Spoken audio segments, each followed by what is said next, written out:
স্বাগতম ক্রিকেট ফ্রেন্ডের নিয়মিত আয়োজন টোটাল ইম্প্যাক্টে। আমি সৈয়দ সামি আছি আপনাদের সঙ্গে।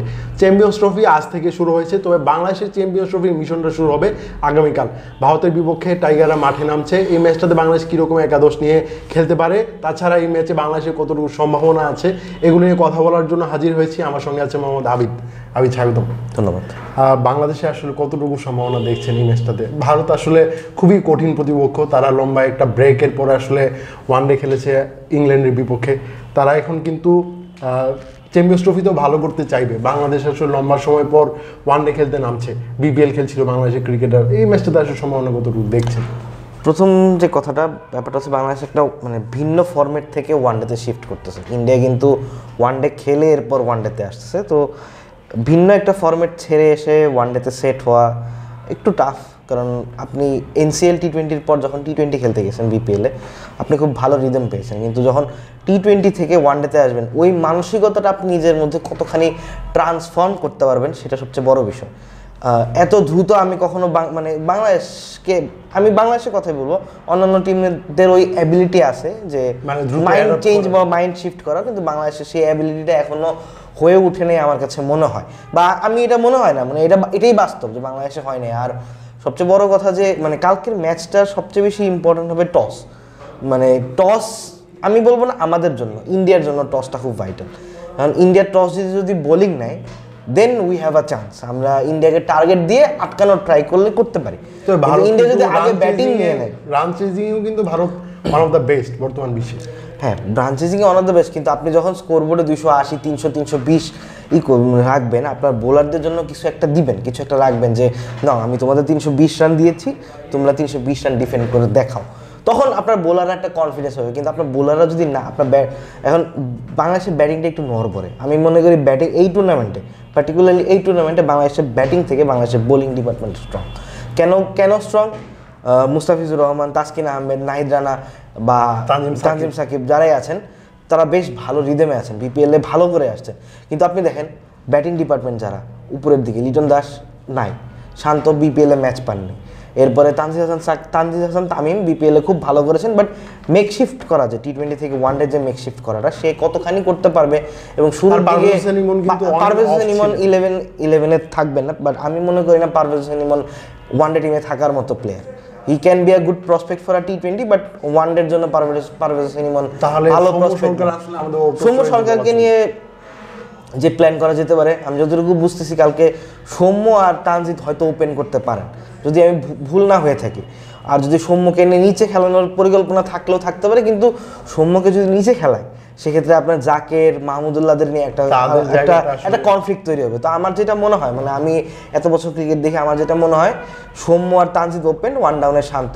আপনি দেখেন সৌম্য কিন্তু বিপিএলে ইনজুর ছিল, ম্যাচ পায়নি, দু একটা ভালো ইনিংস ছিল। ফর্মটা সে ক্যারি করবে কিনা সেটাও টি20 ফর্ম, ওয়ানডের ফর্ম ডিপেন্ড করবে। টপ 3 ভালনারেবল, ইন্ডিয়ার যে পেস বোলিং ইউনিট, আপনি আর্শদীপের এগেনস্টে কিভাবে সামাল দিবেন নিজেকে, আই হ্যাভ নো আইডিয়া। আপনি হয়তো মনে করতে পারেন সিরাজ নেই, বুমরা নেই, বাট ইউ হ্যাভ আর্শদীপ আছে। আর্শদীপের নতুন বলে যে সুইং হইতে পারে দুবাইয়ে খেলা, বাট পার্টিকুলারলি আর্শদীপের প্রথম 3-4টা ওভার খুবই ট্যাক্টফুল, আপনাকে খুব ভালো মতো সামাল দিতে হবে। তো আমি ধরে নিচ্ছি বাংলাদেশ কালকে 40-45 রানে 3 উইকেট চলে যাবে, এটা আমার ধারণা। এরপরে হয়তো মিডল অর্ডারে খেলতে হবে। মিডল অর্ডারে কার খেলতে হবে? মুশফিক। আমি বলি যে প্র্যাকটিস ম্যাচে কিন্তু মেহেদী হাসান মিরাজকে আমরা 4 নম্বরে দেখি। আবার একটা কথা যে বললাম যে 40-45 রানে 3 উইকেট যাবে, সেটাও ডিপেন্ড করতেছে বাংলাদেশ আগে ব্যাট করে না আগে পরে ব্যাট করে। পরে ব্যাট করলে অবভিয়াসলি আপনার পাওয়ার প্লেতে 3 উইকেট যাবে। আগে ব্যাট করলে হয়তো বাংলাদেশ একটু ঠান্ডা মাথায় ব্যাট করবে, একটু বুঝে শুনে 10 ওভারে 40, 1 উইকেট, 2 উইকেট এরকম। তবে দুবাইয়ের উইকেট কি এটা প্রেফার করবে কিনা, যে 320, 330 এরকম? It depends. যদি ইন্ডিয়া আগে ব্যাট করে, দেন ইন্ডিয়ার জন্য 330 করা কোনো ব্যাপার না। কালকের ম্যাচে দুই টিমের মিলে যদি ম্যাচ আপ করা হয়, আমার কাছে মনে হয় ইন্ডিয়ার সবচেয়ে ব্যাটিংয়ে যে ক্রুশাল প্লেয়ার কালকের ম্যাচে, আমার কাছে যদি মনে হয় যে ইন্ডিয়া বাংলাদেশের মধ্যে যেহেতু বুমরা নেই বা বাংলাদেশের লিটন দাস নেই, আপনি যদি সাকিব আল হাসান নেই, যদি আপনি বলেন যে ইন্ডিয়ার ব্যাটিংয়ের সবচেয়ে ইম্পর্টেন্ট প্লেয়ার কী হবে, আমি নাম নিব না রোহিত শর্মা, বিরাট কোহলি, আমি বলবো KL রাহুল এবং শ্রেয়াস আয়ার। এই দুইজন যদি সেট হয়ে যায়, then Bangladesh has a serious problem. I feel কালকে শ্রেয়াস আয়ারের জন্য একটা সেঞ্চুরি ওয়েট করতেছে। বাংলাদেশ কি মানে ব্যাটিং অর্ডারে মেহেদী হাসান মিরাজকে একটু প্রমোট দিবে কিনা প্র্যাকটিস ম্যাচে? সেটাও ডিপেন্ড করতেছে আপনি সম্মুখে খেলাচ্ছেন কিনা। যদি আপনি এখন তাওহিদ হৃদয়কে না খেলেন, তাওহিদ হৃদয় যদি না খেলে, না আমার মনে হয় জাকের এবং তাওহিদ হৃদয়ের মধ্যে যে কোনো একজন হয়তো বা একাদশ। এখন বাংলাদেশের মেন্টালিটিটা থাকে এরকম যে আমি কলাপস ঠেকাতে চাই, মানে বিগত কোচদের যে চিন্তা ভাবনা। এখন ফিল সিমন্স একটু অ্যাটাকিং কোচ, সে যদি এভাবে না চিন্তা করেন তাহলে জাকের খেলবে না, আর যদি সে যদি ওইভাবেই চিন্তা করে তাহলে জাকির 11-এ থাকবে। বাংলাদেশের বোলিং লাইন আপটা কিন্তু খুব বোলিং লাইন আপটা নাজমুল হোসেন শান্ত আজকে বলেছেন যে সাকিব না থাকলে তার এর উপর প্রভাব পড়বে না, বাট আমি মনে করি না। বিকজ ধরেন আপনার সাকিব থাকা মানে আপনার একটা ব্যাটসম্যান একটা বোলারের কম্বিনেশন, আপনার একটা বাড়তি স্পিনার খেলানোর চিন্তা নেই। দেখেন সাকিব যদি থাকতো নাসুমকে নিয়ে যাওয়া হতো, নাসুমের দরকার ছিল না। কিন্তু এখানে নাসুমকে যদি খেলাতে হয় আপনাকে একজন ব্যাটসম্যান বাদ দিতে হবে বা একটা বাড়তি চিন্তা করতে হবে। রিশাদ খেলবেন কিনা এটা কিন্তু একটা প্রশ্ন। সেটা ডিপেন্ড করতেছে, সকালে উইকেট কেমন হয়। ওই যে বললাম, যদি বাংলাদেশ ডিপলি চিন্তা করে মানে ব্যাটিংটা ডিপ করতে চায়, সেক্ষেত্রে রিশাদ এবং জাকের থাকবে। যদি মনে করে না যে আমরা একটু রিস্ক নিব এবং আমরা বোলিংটা স্ট্রং করব, সেক্ষেত্রে রিশাদের থাকার সম্ভাবনা একটু কম এবং জাকেরের থাকার সম্ভাবনা কম। সেক্ষেত্রে আই উইল প্রেফার নাসুম, কারণ যদিও নাসুমের আফগানিস্তান সিরিজ বাদে অ্যাওয়েতে ইকোনমি রেট খুবই বাজে, বাট আফগানিস্তান সিরিজে তাকে বেশ ইমপ্রুভ দেখা গেছে। সেক্ষেত্রে আই উইল প্রেফার নাসুম, যেহেতু ইন্ডিয়ার টপ অর্ডারে অনেকগুলো রাইট হ্যান্ডেড ব্যাটসম্যান আছেন।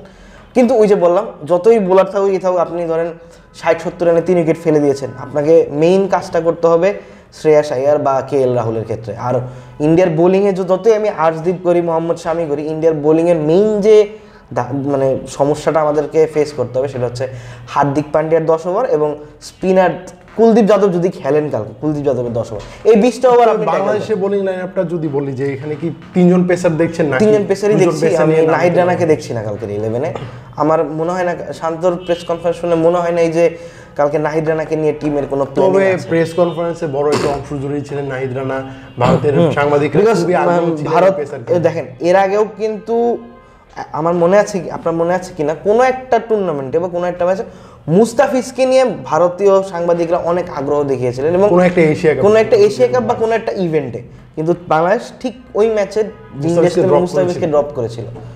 এটা একটা মাইন্ড গেম হতে পারে যে নাহিদ রানাকে নিয়ে তারা ভাবছে, but I don't think Nahid would be a problem for India, because নাহিদকে কোহলি রোহিতরা টেস্টে খেলে আসছে, আর ইন্ডিয়ার জন্য 150-55 খেলা কোনো ব্যাপার না। আর নাহিদ এখনো নতুন বলে তো নাহিদকে দেওয়াই যাবে। তবে এটা কি মনে হতে পারে যে আসলে শান্ত একটা মাইন্ড গেম খেলছেন নাহিদ রানা? শান্ত মাইন্ড গেম খেলার মতো ক্যাপ্টেন না, শান্ত খুবই কুল থাকার মতো ক্যাপ্টেন। শান্ত এত ঝড় ঝামেলা পছন্দ করে না। শান্তর কথা হচ্ছে আমি খেলতে যাব, রেজাল্ট নিয়ে চলে আসবো।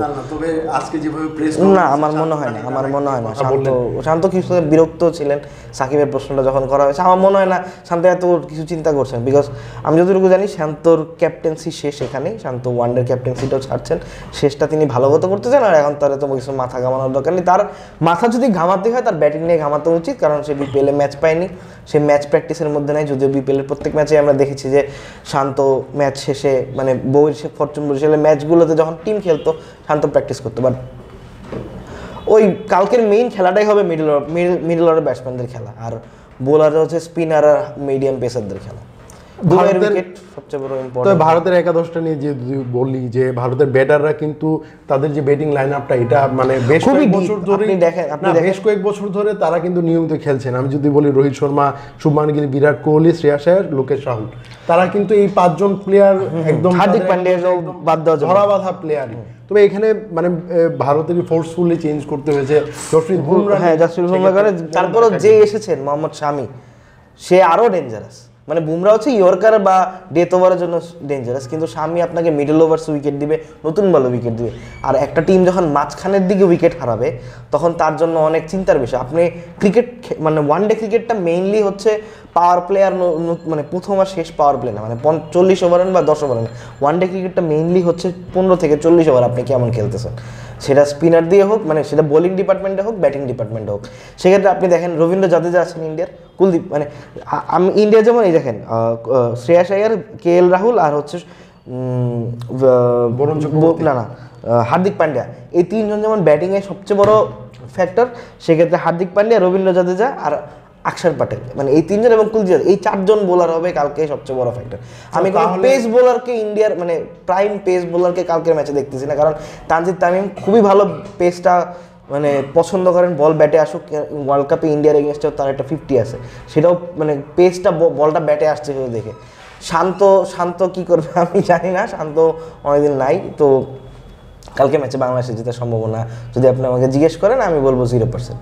তবে সব মিলিয়ে ভারত আসলে এই দারুণ ফর্মে আছে, কিন্তু বরুণ চক্রবর্তী লাস্ট যে সিরিজটা চক্রবর্তীরও একটা চক্রভিউ আছে, তার কি ইনক্লুশন হতে পারে? আমার মনে হয় না বিকজ জাদেজাকে আপনি ড্রপ করবেন না। আকসার প্যাটেল, ও হ্যাঁ এখানে একটা কথা আছে, আকসার প্যাটেল অথবা জাদেজার মধ্যে হইতে পারে ইন্ডিয়া একজনকে চুজ করছে, সেক্ষেত্রে রিসেন্ট টাইমের পারফরমেন্স বলে আকসার প্যাটেল এগিয়ে থাকে, বাট অভিজ্ঞতায় জাদেজা এগিয়ে থাকবে। যদি চক্রবর্তীকে ইন্ডিয়া চক্রভিউ সাজাতে চায় তাহলে খেলতে পারে। চক্রবর্তী খেললে বাংলাদেশের জন্য আরো প্রবলেম। মানে ভারত যেভাবে আসলে বরুণ চক্রবর্তীকে স্কোয়াডে ঢুকিয়েছে, ইয়াসবি জায়সওয়ালকে আসলে আবার ইন্ডিয়ার একটা প্লাস পয়েন্ট কি জানেন, ইন্ডিয়ার কোনো একটা পরিকল্পনার অংশ হিসেবে ইন্ডিয়ার একটা প্লাস পয়েন্ট কি, ইন্ডিয়া যদি দুই পেসার নিয়েও খেলে, ইন্ডিয়ার থার্ড পেসার অলরেডি টিমে আছে হার্দিক পান্ডিয়া। আমাদের ওই প্রিভিলেজটা নাই যে আমরা দুইটা পেসার নিব জেনুইন এবং আমাদের সাইফুদ্দিনের মতো কেউ চলে আসবে। তো we are in a backfoot, আর কালকের ম্যাচে বাংলাদেশের জন্য একটু টাফ। ধন্যবাদ আবিদ আমার সঙ্গে থাকার জন্য। ধন্যবাদ এতক্ষণ সঙ্গে থাকার জন্য ধন্যবাদ। পরবর্তী কোনো পর্বে অন্য কোনো বিষয় নিয়ে আবার কথা বলবো, সে পর্যন্ত আমাদের সঙ্গে থাকুন।